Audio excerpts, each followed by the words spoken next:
O julgamento do ex-presidente Jair Bolsonaro no Tribunal Superior Eleitoral deve acabar nesta quinta-feira. E a expectativa é que para os seus apoiadores, que ele será mesmo inelegível, inclusive para os seus apoiadores, né? Ontem, o relator do caso, o ministro Benedito Gonçalves, votou pela condenação, como era esperado. O Tribunal Superior Eleitoral retomou na noite desta terça-feira o julgamento da ação que pode tornar o ex-presidente Jair Bolsonaro inelegível.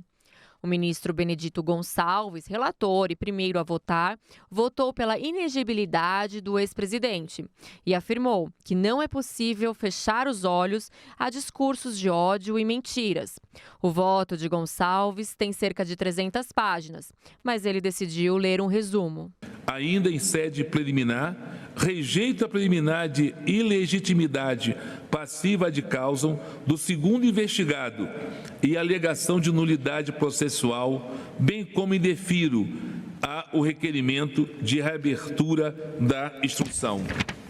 No mérito, julgo parcialmente procedente o pedido para condenar o primeiro investigado, Jair Messias Bolsonaro, pela prática de abuso de poder político e de uso indevido de meio de comunicação nas eleições de 2022, em razão de sua responsabilidade direta e pessoal pela conduta ilícita praticada em benefício de sua candidatura à reeleição para o cargo de presidente da República.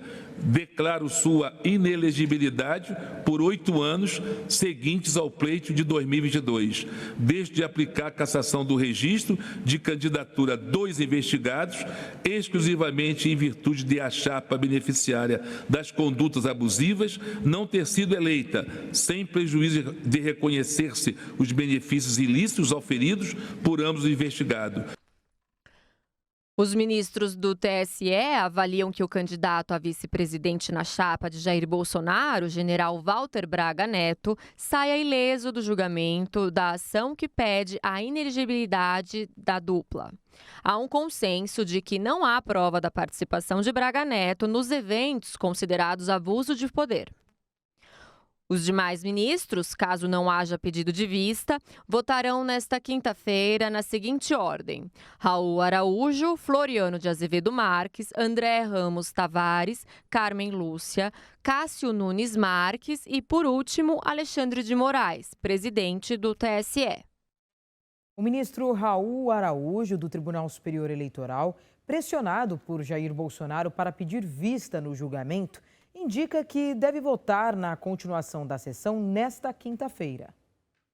Pressionado por Jair Bolsonaro a pedir vista e interromper o julgamento que pode deixar o ex-presidente inelegível, o ministro do Tribunal Superior Eleitoral, Raul Araújo, sinalizou que deve votar na manhã de quinta-feira na retomada da sessão de análise do caso. A manifestação foi feita após o voto do ministro relator da ação, Benedito Gonçalves, nesta terça-feira.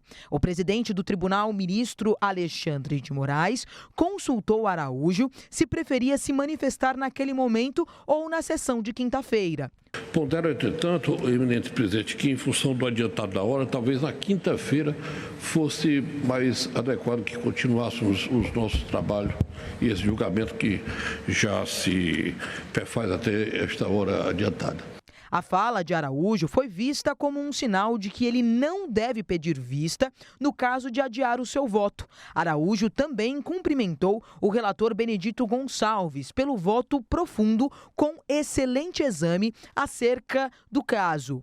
Conhecido pelo viés mais tradicionalista em julgamentos e pela proximidade com o campo conservador, Raul Araújo foi pressionado por Bolsonaro a pedir mais tempo para analisar o caso, interrompendo o julgamento com o chamado pedido de vista. O ministro era tido como um dos possíveis votos a favor do ex-presidente. De olho nas eleições municipais, o Partido Liberal encontra divergências entre os nomes indicados para algumas capitais por Jair Bolsonaro e pelo presidente da agremiação, Valdemar Costa Neto. O presidente do PL, Valdemar Costa Neto, e o presidente Jair Bolsonaro divergem sobre candidaturas em algumas das capitais em 2026. O acordo entre os dois é que Bolsonaro terá preferência sobre os arranjos no Rio de Janeiro e Valdemar em São Paulo. Mas demais cidades, a definição se dará por meio de pesquisas. Em João Pessoa, por exemplo, Bolsonaro prefere o ex-ministro da Saúde, Marcelo Queiroga, cuja cerimônia de filiação foi prestigiada por Valdemar. O dirigente partidário, no entanto, aposta no deputado federal Cabo Gilberto. No Recife, o ex-presidente quer lançar o ex-ministro do Turismo, Gilson Machado. Por não haver outro nome competitivo, Valdemar tende a apoiar a escolha. Em Goiânia, após impasse, os dois chegaram a um acordo. O candidato deve ser Gustavo Gayer e o escolhido de Bolsonaro, o ex-deputado Major Vitor Hugo, deve concorrer em Anápolis. No Rio de Janeiro, embora a prerrogativa seja o ex-presidente, ambos coincidem pela candidatura do ex-ministro Braga Neto. Lá, Valdemar acredita que o recall da intervenção da segurança pública é um ativo importante e provavelmente o único capaz de abalar o favoritismo do atual prefeito, Eduardo Paes, do PSD. A deputada federal Carla Zambelli e o deputado Coronel Meira entraram com uma acusação no Ministério Público Federal e no Ministério Público Eleitoral contra o 26º encontro do Foro de São Paulo, que acontece amanhã. O Foro de São Paulo iniciou em 1990, reunindo desde então partidos políticos e organizações de esquerda, entre eles o PT. Este será o 26º encontro, que vai discutir nesta quinta-feira em Brasília a integração regional para avançar a soberania latino-americana e caribenha. O presidente Lula confirmou presença na cerimônia de abertura. A reunião ainda terá a participação de representantes da Frente Sandinista de Libertação Nacional, da qual Daniel Ortega, da Nicarágua, é o principal líder. Lula parece estar irritado com Ortega por sua postura e série de violações aos direitos humanos que estão acontecendo naquele país. O petista até sugeriu que o Foro de São Paulo aprove na reunião que fará em Brasília alguma resolução condenando estas violações. Mas não é só Lula que parece estar irritado. A direita não está gostando nada do evento. O PT está organizando uma reunião com os líderes do Foro de São Paulo. E dentre esses líderes, a gente tem partidos comunistas, né? Membros de partidos comunistas e membros dirigentes, né? Além disso, da Colômbia. A gente tem, por exemplo, os ditadores da Nicarágua, da Venezuela, de Cuba. A deputada federal Carla Zambelli, do PL de São Paulo, junto com o deputado Coronel Meira, do PL pernambucano, entraram com uma acusação no Ministério Público Federal e Ministério Público Eleitoral contra o 26º encontro do Foro de São Paulo. Está fazendo? A gente entrou com uma medida no Ministério Público, aí você pode dizer assim, mas não vai dar em nada. Vamos lá, a gente usou princípios importantes da Constituição, como o princípio da soberania do país e o princípio da moralidade. Além disso, está previsto um tal de um arraiá do PT, no qual os partidos que vierem para cá, ou as pessoas de outros países, pagariam R$5.000 no ingresso.